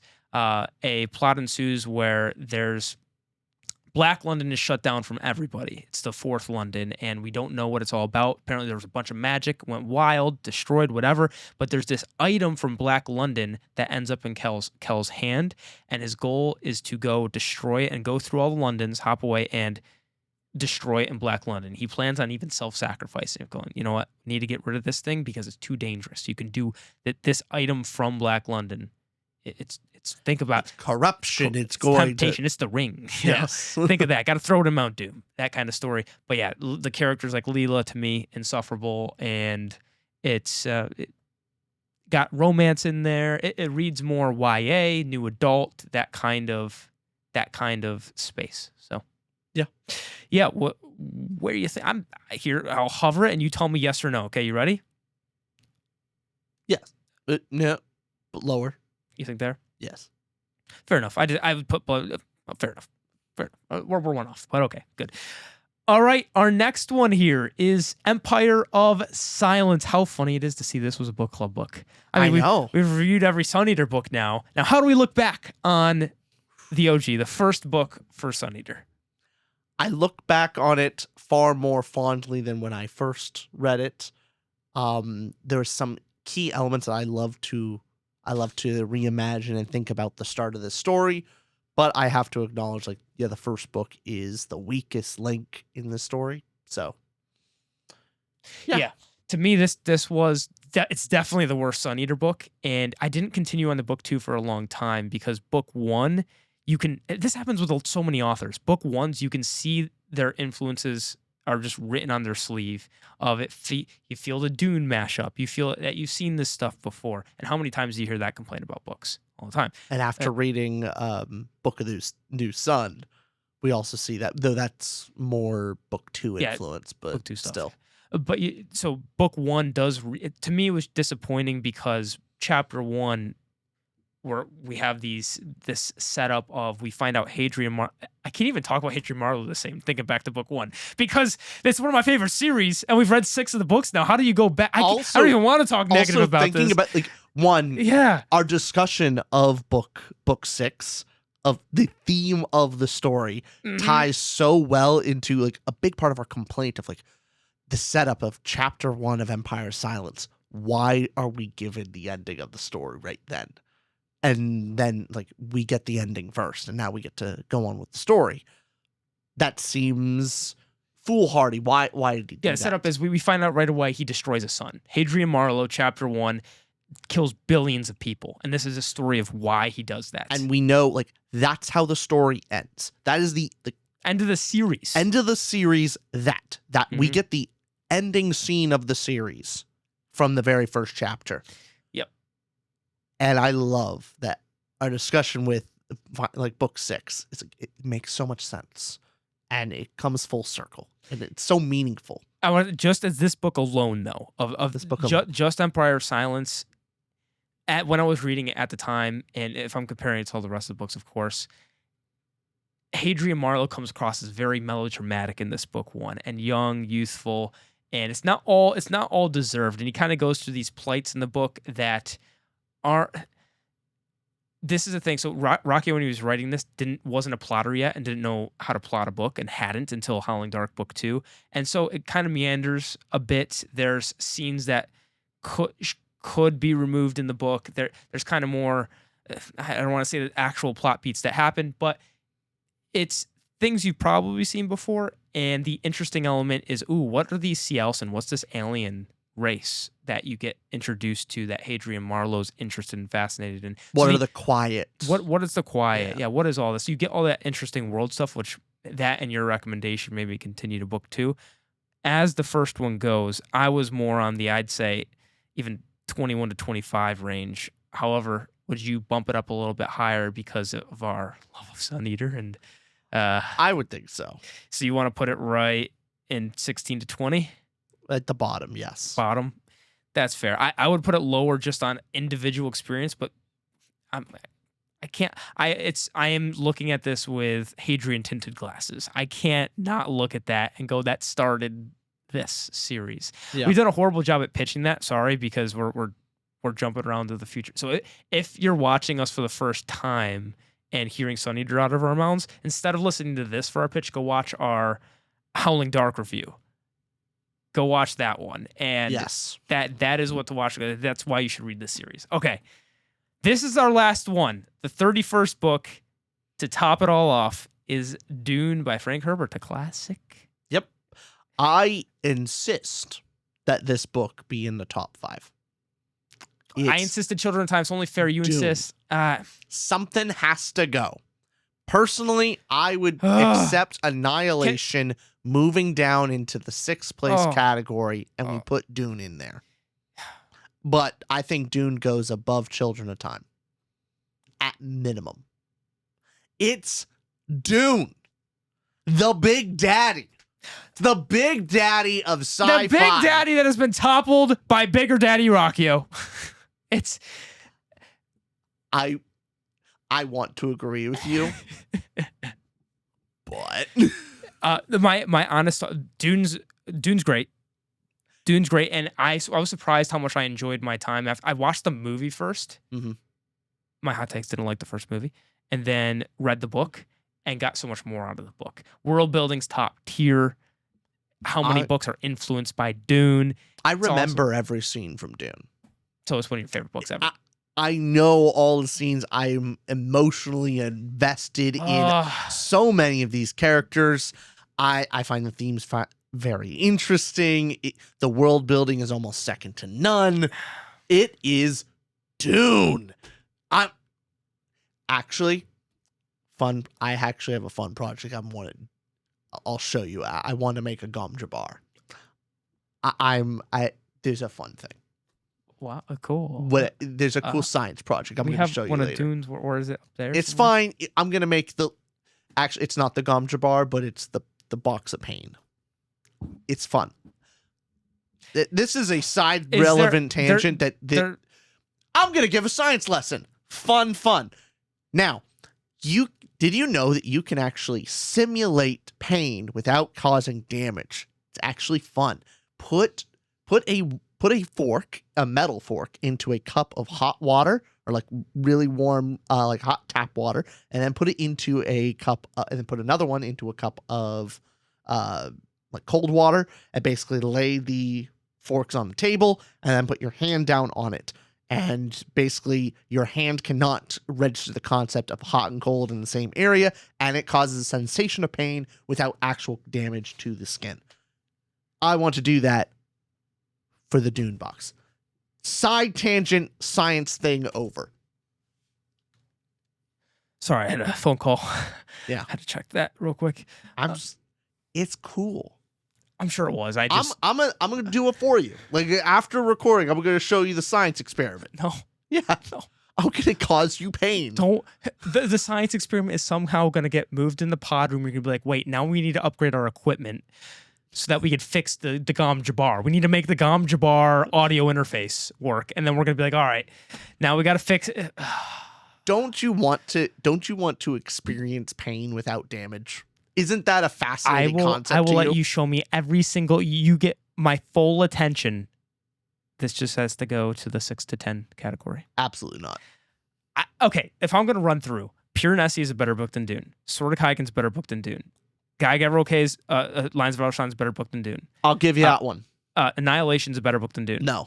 Children of Time is a better book than Dune. No. Fire Upon the Deep is a better book than Dune. No. Here's where we go above. It's a better book than Lies of Lamora. It's better than Lies of Lamora. What the fuck? Really? Yeah, it's a great book. It's on that tier. What the fuck's wrong with you? Wrong with me? Martha Wells, All Systems Red is better than Dune. Where's Dune's Murderbot? You're fucking nuts. Tell me where Murderbot is in the Dune universe. If we're rating it on a scale of Murderbot being 5 and not Murderbot being 1. Murderbot is the prequel to Dune. We're not rating the prequel to Dune. We're rating Dune. No, where is it in Dune? It's literally the AI uprising that Dune is in the post-apocalyptic Murderbot AI would never future. do that. Take that out of your mouth. Murderbot would never do that. Maybe he would if you read the other Murderbot books. Don't spoil me. Hey, bleep that, Nick. I didn't spoil anything. Okay. I'm just telling you, I'm saying I know more because I read the books. We're rock, paper, scissors shooting right now. I'm being gracious with top 10. I think it's minimum book 4. It's minimum 4. Rock, paper, scissors. This is going whether it goes top 5 or top 10. I'm being gracious because I'd put it number like 12 or something. What is wrong with you? How do you call yourself? Look how many fantasy sci-fi booktuber. Look how many incredible books that we have down here that are just better than it, and a bunch that are worse than it. It is in the upper echelon. It's a great book. Great job. You did great, buddy. Did I just say buddy? All right, rock, paper, scissors. Terrible. Rock, paper, scissors, shoot. Rock, paper, scissors, shoot. Rock, paper, scissors, shoot. Lisan Al-Gaib right here, baby. Let's go. And, we're going right there in the... Okay, wait, then I have to move. Wait, how's that work? Wait, so that means... we got to move a lot. So that means that goes there. How does this work? Okay, that's what has to happen. Yep. Oh, that's a tragedy. Right there. That's sinful. Let's see if this is correct, though. Let's go from our number 31 all the way up to our number 1. See if it's correct. Fine. I think both of us would have different lists individually. This is what democracy has created in combining the same. Okay, number 31, Name of the Wind. 100% agree. Yeah, that's number 31. The worst one. Then number 30, we have Darker Shade of Mid. I'm comfortable with that being there too. I'm comfortable with that. Even though I would say I disliked books over here a little less. But okay, Blood and Fire. The reason why Blood and Fire is, especially with the ending, I am more inclined to read book 2 versus with Dark Shade of Magic, I was not inclined to read book 2. That makes sense. Okay, we have Blood and Fire is number 29. Number 28, Thousand Deaths of Ardor Benn. Yep. Number 27, Gardens of the Moon. I like this so far. Number 26, A Book That Wouldn't Burn. Number 25, The Dispossessed. I can't have a full opinion yet since I haven't finished the book. But... No. I'll put it above Jade City. How about that? Yeah, just go lower. Why not? Okay. Just lean into 31. it. Lean into the hate. Well, because here's the thing, too. I don't know if the post-book club discussion, as a book club, Dispossessed will be more fun than Jade City. Oh, yeah, you're right. As the discussion goes, that's going to be a lot more fun to talk about if we're including that. Put it above, definitely. Okay, so Jade City, 25. Dispossessed, 24. Mushroom Blues, I really disagree with this rating, but 23. Well, you want to put Dispossessed above that? Well, I want to put Mushroom Blues lower. So Adrian, I love you. Leave it there. Okay, 23. Then 22 we have The Devils. 21 we have Kings of the Wyld. 20 we have Empire Silence. 19 is In the Shadow of Lightning. 18 is The Lathe of Heaven. 17 is Blood Red Brighthaven. 16 is Neuromancer. 15 is Lies of Lamora. 14 is Murderbot, All Systems Red. 13 is This Is How You Lose a Time War. 12 is American Gods. 11 is The Grace of Kings. Number 10, where it belongs, is Dune. Tragedy. Number 9 is Mort. Number 8 is The Winter King. Number 7 is The Will of the Many. Number 6 is Fire Upon the Deep. Number 5, Children of Time. 4, Annihilation. 3, Lions of Al-Rassan. 2, Sword of Kaigen. And 1, Piranesi. It's not a perfect list because, we were both involved. Yeah. I would probably change like 7 spots here around to my liking. And how many would you change that you're dissatisfied with of the 31? Like 3. 3? Yeah. 3? Okay. I know one of them. Yes. That's the most important one. I think, though, we can agree that top 5, those 5 books in the top 5 are all 5 stars. They are all 5 stars. So we both agree the top 5 all has that. And in the next layer, there's also several 5 stars in there as well. In the 6 to 10. So as far as book club books have gone, you have all recommended us some of our favorite reads, clearly. Yeah. And if you're to go lower on the list, you've also made us read some shit. Yeah. Yeah. Yeah, look at that number 31. Thanks, Rania. I'm talking to you, Q. Oh, we chose different people to We chose attack. different people. You chose different books, too. Yeah. You were going Darkest Shade of Magic. Mm-hmm. I was going Name of the Wind. I know he hates when we... Thanks, Salty, making us read Gardens fucking of the Name of the Moon. Wind. Gardens of the Moon. Wait, who made us read Of Blood and Fire? Thanks, Ryan fucking Kyle. And then... Thanks, Coop. I don't even think Coop actually recommended it, but he's been pushing us to read it. He has been. Thank you, everybody, for watching this video. And remember, check out Into the AM. Use code Ramble. Check out the description below. Check out their cool clothing. Check out our book club as well. Fun. We haven't done a tier list in a while, but I like doing this one to kind of reflect on all the book club books. Yeah, this was fun. Yeah. I liked our glorified ad. Thanks for watching the ad. Bye, everyone. Bye.